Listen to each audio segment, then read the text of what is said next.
Papasakosiu Jums istoriją, kurią reikėjo papasakoti turbūt jau prieš keletą mėnesių, bet neradau laiko nuo to karto, kai su tėvuku prisižvartavom namų uoste Lenkijai ir išlipom į krantą, grįžom į žemę, mane kartu užpuolė ir žemiški vargai, žemiški darbai ir nelabai buvo laiko nei pačiam pareflektuoti apie tą kelionę, kurią turėjome 3 savaičių Baltijoje, nei tuo labiau viską išguldyti ant popieriaus ar įrašyti ar sumontuoti video su visais vaizdo įrašais, ką pavyko nufilmuoti toje kelionėje. Ir tiesą sakant, net ir dabar, suvokęs, kad greičiausiai to laiko artimiausių metų net ir neatsiras, susiradau video montuotoją, kuris man padės visą tai įgyvendinti ir pagaliau išleisti dar vieną ar gal 2 video būtent iš tos kelionės. Tai tiems, kas matė paskutinį video, kur su tėvuku išlipom Bornholme, tai ta kelionė į Bornholmą, į Ronės miestą, ar Ronės, dar iki šiol nežinau kaip tiksliai tarti, buvo ganėtinai sudėtinga. Plaukėme iš karto po milžiniškos audros ir nepaskaičiavome, kad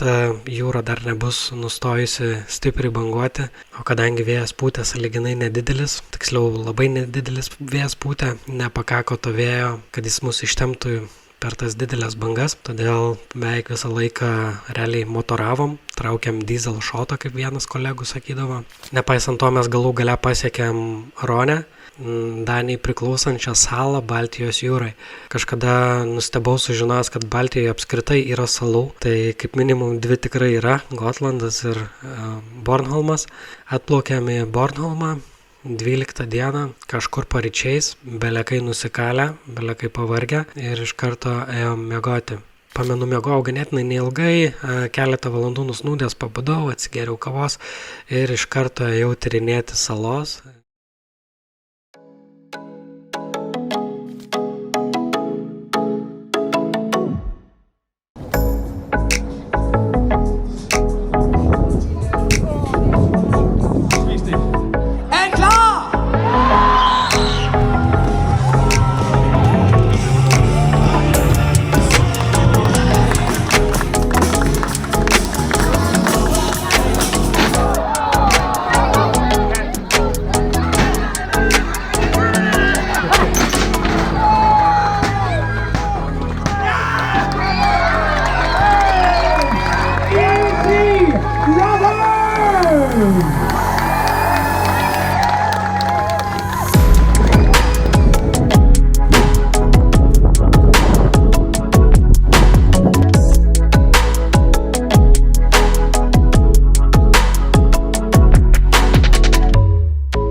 Pats miestas yra didžiausias Ronės miestas visam Bornholme, bet jame gyvena gal viso labo 14 000 žmonių, tai nežinau, Lietuvos mastais turbūt netoks yra didelis miestas. Bet kuriuo atveju ganėtinai gražus, vaikštant kartais priminė Angliją, o kartais Hogwartsą, nors ir dabar Anglija primena Hogwartsą. Žodžiu, smagus miestelis ir kitą dieną iš karto dar nusprendėm vis dėlto neplaukti, nes buvo kaip tik mano gimtadienis, tai nusprendėm ramiai pasibūti Bornholme, su tėvuku išgėrėm butelį vyno, tam butelį tarp kitko vėliau radau labai gerą paskirtį ir tą pačią dieną susipažinau dar su vienu Lenkų kapitonu. Nepamenu tiesą sakant vardo, bet jeigu rasiu nuotrauką, tai paprašysiu, kad Ovidijus įdėtų ją į šitą video, tai gal matysit ekranuose. Šitas Lenkų kapitonas dar pakvietė pasivaikščioti po jo laivą, padarė tokią mini ekskursiją. Trumpai tariant, vynas nebuvo vienintelis dalykas, kurio aš tą dieną gėriau. Jo, ir iš principo mes tada dar kitą dieną jau, man atrodo, susiruošėm ir išplaukėm. Kapitonas planuoja, plauksim į Klaipėdą, siunčiamės žemėlapį, turim dar popierinį variantą, bet tik tai Bornholmo, savininkas laivo neturėjo Baltijos jūros, į Klaipėdą bent jau regiono, tai tenka patiems pirktis Baltijos jūros licenciją ir dėliotis kelionę. To iškursim variklį ir šiaušim. Viskas. Paliekam Bornholmą.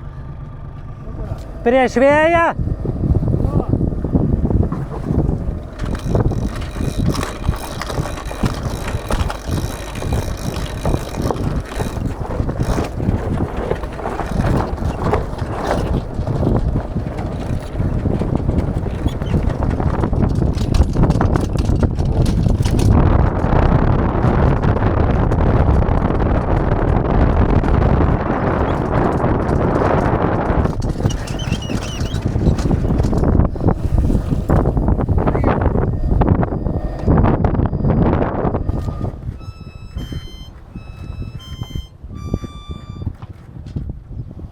Bet vakarėjant tas vėjas vėl nurimo, teko vėl traukti tą diesel šotą, kitaip tariant, užkurti motorą ir motoruoti. Tai praktiškai beveik visą naktį ir motoravom iki paryčių, kol sukilo vėjas.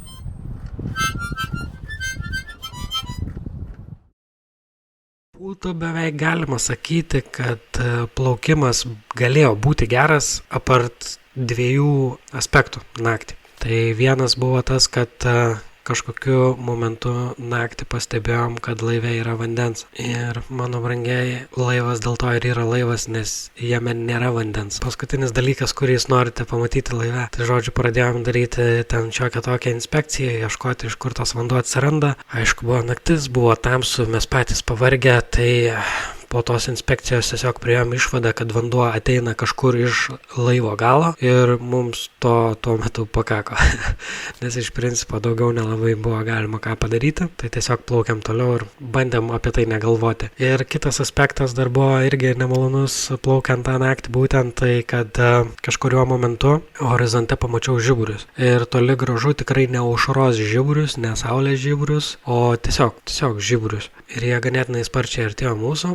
Plaukiant naktį, bent jau tą naktį plaukiant, tai matomumas buvo ganėtinai prastas. Praktiškai, kai žiūri į horizontą, tai tas pats, kad žiūrėtum tiesiog į juodą sieną, ant kurios yra kažkokie balti taškeliai, arba tai žvaigždės, arba tai kažkokie žiburiai nuo kitų plaukiančių laivų ir panašiai. Ir labai sunku nuspręsti yra į tave artėjančio dalyko trajektoriją, judėjimą, greitį, ar apskritai kas tai yra. Tai šiek tiek kaip pradėjom nerimauti ir matėm, kad tie žiburiai ganėtinai sparčiai artėja, bandėm susisiekti su racija, bet nelabai mums tai pavyko, niekas tiesiog neatsakė ir ganėtinai priartėjus tuos žiburius vis dar nesugebėjom suvokti, kas tai yra, nors kapitonų kursuose ir buvo mokyta įvairiausi šviesos signalai ir taip toliau, bet atpažinti objekto vis dėlto nepavyko. Kažkurio momentu paprašiau tėvuko, kad paduotų žibintą, galbūt pavyks apšviesti tą dalyką, kadangi buvom jau pakankamai arti, tai jis padavė to laivo savininko paliktą žibintą, tokią dėžę didelę. Ta prasme, didelis tas žibintas buvo, o kadangi aš jo naudojausi pirmą kartą, bandžiau naktį užgriebti, kur yra tas mygtukas, žodžiu, paspaudžiau mygtuką, tai toks spindulys, kai šovė man tiesiai į veidą. Ten buvo žiauriai galingas žiburys, tai nukreipus tą žiburį į tą dalyką. Artėjant, tai pamatėm, kad ten tiesiog kažkokia platforma milžiniška, ką jinai ten daro, neįsivaizduoju, kokia jos paskirtis. Būtų viskas buvę gal kur kas paprasčiau, jeigu būtų laive buvusi automatinio atpažinimo sistema, AIS dar taip vadinamas, bet aišku jo nebuvo, į raciją niekas neatsiliepia, tai iš principo vienintelis dalykas, kuriuo dar gali pasikliauti, tai yra matomumas, regėjimas, tai pamatėm, kad ten platforma, mums pavyko ją sėkmingai neatsitrenkti ir tiesiog plaukiam toliau, bet nemeluosiu, kažkokiu momentu išgąsčio buvo. Tai tęsiam toliau kelionę, nieko įspūdingo neįvyko iki pat ryto, ryte mus pradėjo vytis iš vakarų debesis su lietumi, bet jie labai sėkmingai praslydo, tuo metu dar ir buvom išsikėlę bures, nes kartu su tais debesim atėjo ir vėjuko, ir tiem debesim praėjus kažkur pusiaudienį mūsų užklupo štilius. Štilius, manyčiau, yra buriuotojų palaiminimas ir prakeikimas viename. Iš vienos pusės štilius yra jūroje, žiauriai gražus dalykas, nes viskas nurimsta, vanduo nebebanguoja absoliučiai. Tiesą sakant, vanduo buvo toks gražus, kaip koks gyvsidabris, atrodo, atspindėjo viską nuo savęs, ir dangų, ir žodžiu, ir pats dangus buvo ganėtinai gražus su tokiais kamuoliniais debesim. Žodžiu, reginys buvo žiauriai geras, buvo galima atsipalaiduoti, kažkokiu momentu buvo galima ir su harmonikėlė, biškį tėvuką panervinti, nes pasiėmiau harmonikėlę pasimokyti groti. Bet iš kitos pusės štilius yra prakeikimas ta prasme, kad tu nejudi. Stovi tiesiog vietoj, plūduriuoji kažkur jūros vidury ir nejudi. Ir tas nejudėjimas atneša visą laiką tokios nežinios, kadangi niekada, kai iš principo nežinai, kas tavęs laukia po to štiliaus, galbūt artėjanti kokia nors ten audra ar dar kažkas, kažkokie debesis ten su žaibais ir panašiai. Tai mes iš principo nežinojom, kiek laiko mes tūnosim tame štilyje, nors iš pradžių prieš plaukdama aišku prognozę pasižiūrėjom, tai buvo matyti, kad turėjo vėjo sumažėti, bet nebuvo matyti, kad bus visiškas štilius. Tai žodžiu, buvom beveik pusiaukelėje į Klaipėdą ir svarstėm, ką daryti toliau, nes jeigu nėra štiliaus, tai mes galim bandyti motoruoti link Klaipėdos, bet dyzelio greičiausiai neužteks. Kai tuo metu dyzelio iki ten vieno tokio Lenkijos miestelio dar būtų pakakę, tai pamaniau, kad gal geriau su gamta vabank nežaisti ir judėti į artimesnį saugų uostą, pasižiūrėti iš ten, ką galima toliau padaryti. Ta ir iš principo padarėm, nusukom į artimiausią mums žinomą tuo metu uostą, kuris vadinasi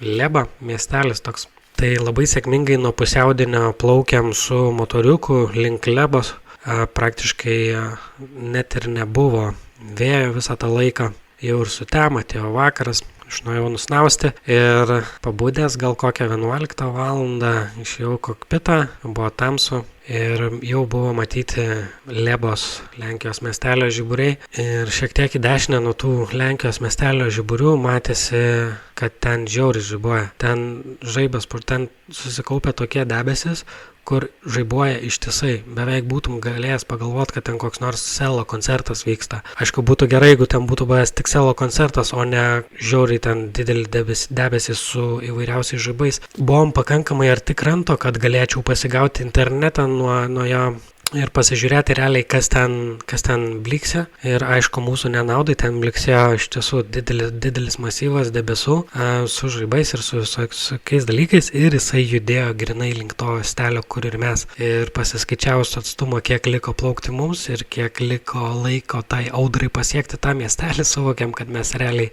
kažkur tą miestelį būdami jau ir turėtume pasisveikinti su ta audra. Ir aišku, mes mažiausiai norėjome būti jūroje šitaip stipriai žaibuojant ir lyjant ir visa kita. Tai vėl buvo šiek tiek streso, kadangi iš karto traukiam tą diesel šotą iki pat galo maksimumą, aš nežinau, mes ten išvystėm, šodam gal net iki 7 mazgų su motoru, žodžiu, pilną gazą davėm, kad tik tais kuo greičiau nuvykti į tą Lebą, tai mums buvo likę gal apie 2 valandos plaukimo iki to uostelio ir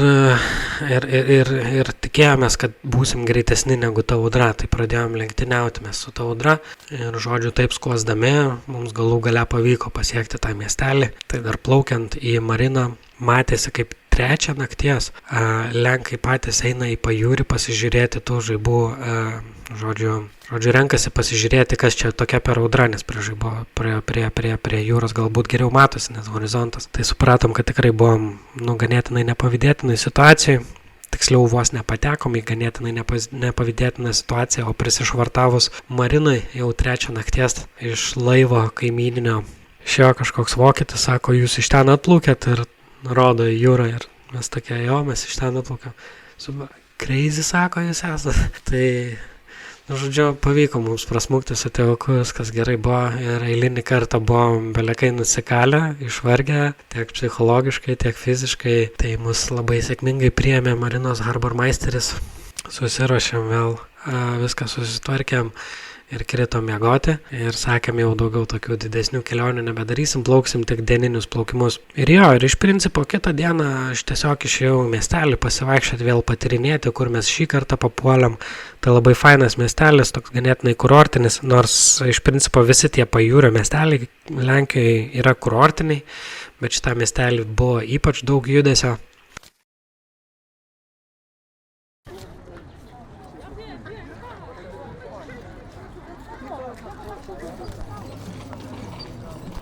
Będę się kłócił, kiedy ja nawinę, no to wcale nie będę głupi. Bardzo dziwny telefon, taki bardzo mikro.